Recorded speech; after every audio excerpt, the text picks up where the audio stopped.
Unë jam shqiptar nga Ukrajina, nga një fshat, Karakurt. Një histori emocionuese që lidh prejardhjen, gjuhën dhe traditën shqiptare pas më shumë se 4 shekuj vjen nga Pogradeci. Një çift bashkëshortës shqiptar nga Ukraina, Kiriano dhe Mihail Siupur, me origjinë nga fshati Karakurti i rajonit të Odesës, kanë vizituar qytetin që sipas studiuesve lidhet me rrënjët e të parëve të tyre, duke sjellë me vete gjuhën arbërore, emocionet dhe krenarim për identitetin shqiptar.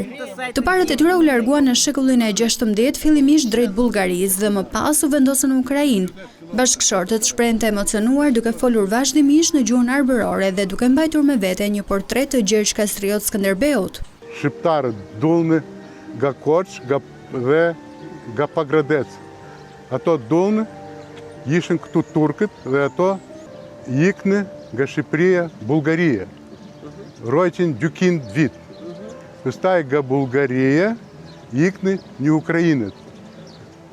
200 vit. Ma një vend u bë 400 vit.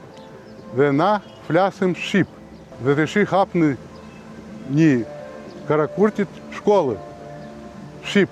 Dinë Shqip të gjithë, dinë. Nga mshati dunë të vinë. Ma të sheti ka luftë. Dhe nuk e kështë dali puna. Na dume to të vinë dhe to dunë. I bukur malirtë të bukur janë.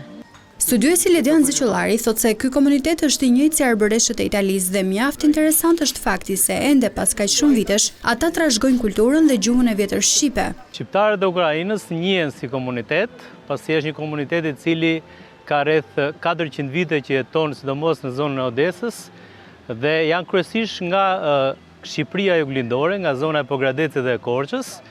Aso kohë u larguan gjatë pushtimit turk, por me ndihmën edhe të carit rus u strehuan në zonën e Karakurtit.